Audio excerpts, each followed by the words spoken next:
नमस्कार, आप देख रहे हैं न्यू इंडिया न्यूज नेटवर्क। मैं नेहा द्विवेदी आपके साथ। बिहार में मतदाता सूची के विशेष पुनर्गहन निरीक्षण को लेकर सियासी घमासान मचा हुआ है।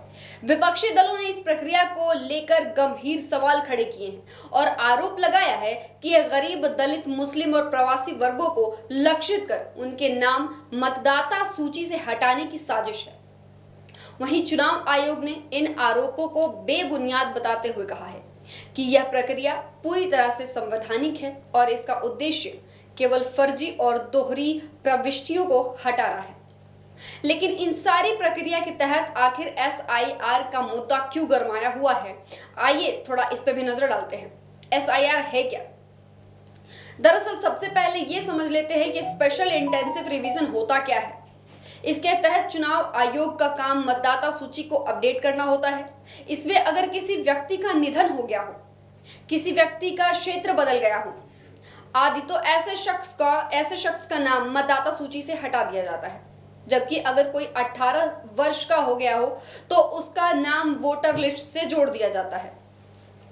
राजद, कांग्रेस और वाम दलों सहित कई विपक्षी पार्टियों का ये आरोप है कि इस पुनरीक्षण अभियान का असली मकसद एक खास वर्ग के मतदाताओं को चुनावी प्रक्रिया से बाहर करना है। उनका कहना है कि यह प्रक्रिया गरीब, दलित, मुसलमान और प्रवासी मजदूरों के नाम हटाकर सामाजिक न्याय की अवधारणा को कमजोर करने का प्रयास है। राजद नेता तेजस्वी यादव ने कहा कि चुनाव आयोग की आड़ में सत्ता पक्ष गरीबों, मुसलमानों और पिछड़ों के वोट काटने की साजिश कर रहा है। ये लोकतंत्र का सीधा हमला है लोकतंत्र पर और हम इसे बर्दाश्त नहीं करेंगे। कांग्रेस नेताओं ने भी इस मामले को लेकर राज्यपाल से मिलने की बात कही है और पूरे राज्य में विरोध प्रदर्शन की चेतावनी दी है। वहीं चुनाव आयोग ने विपक्ष के आरोपों को खारिज करते हुए कहा कि यह विशेष पुनरीक्षण अभियान पूर्व निर्धारित कार्यक्रम के तहत चलाया जा रहा है, जिसका उद्देश्य मतदाता सूची को शुद्ध करना है। आयोग का कहना है कि कई स्थानों पर एक ही व्यक्ति के नाम दो जगह पंजीकृत है, जिससे फर्जी मतदान की आशंका बढ़ सकती है। बिहार के मुख्य निर्वाचन पदाधिकारी के कार्यालय से जारी बयान में ये कहा गया है कि यह एक नियमित प्रक्रिया है जो हर चुनाव से पहले होती है। इसमें किसी वर्ग विशेष को निशाना नहीं बनाया जा रहा है। अगर किसी व्यक्ति को लगता है कि उसका नाम गलत तरीके से हटाया जा रहा है तो वह संबंधित BLO यानी कि बूथ लेवल ऑफिसर या निर्वाचन अधिकारी से संपर्क कर सकता है।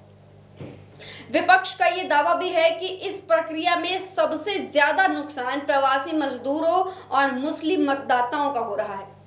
कई स्थानों पर यह देखने को भी मिला है कि BLO ने घर पर संपर्क किए बिना ही नाम काट दिए। कई गरीब और असाक्षर मतदाताओं को यह भी नहीं पता है कि उनका नाम सूची से हटा दिया गया है। कुछ नागरिक संगठनों ने भी इस प्रक्रिया की निगरानी की मांग की है। उनका कहना है कि यदि यह प्रक्रिया पारदर्शिता और निष्पक्ष नहीं रही तो इससे लोगों का चुनावी प्रणाली से विश्वास उठ जाएगा।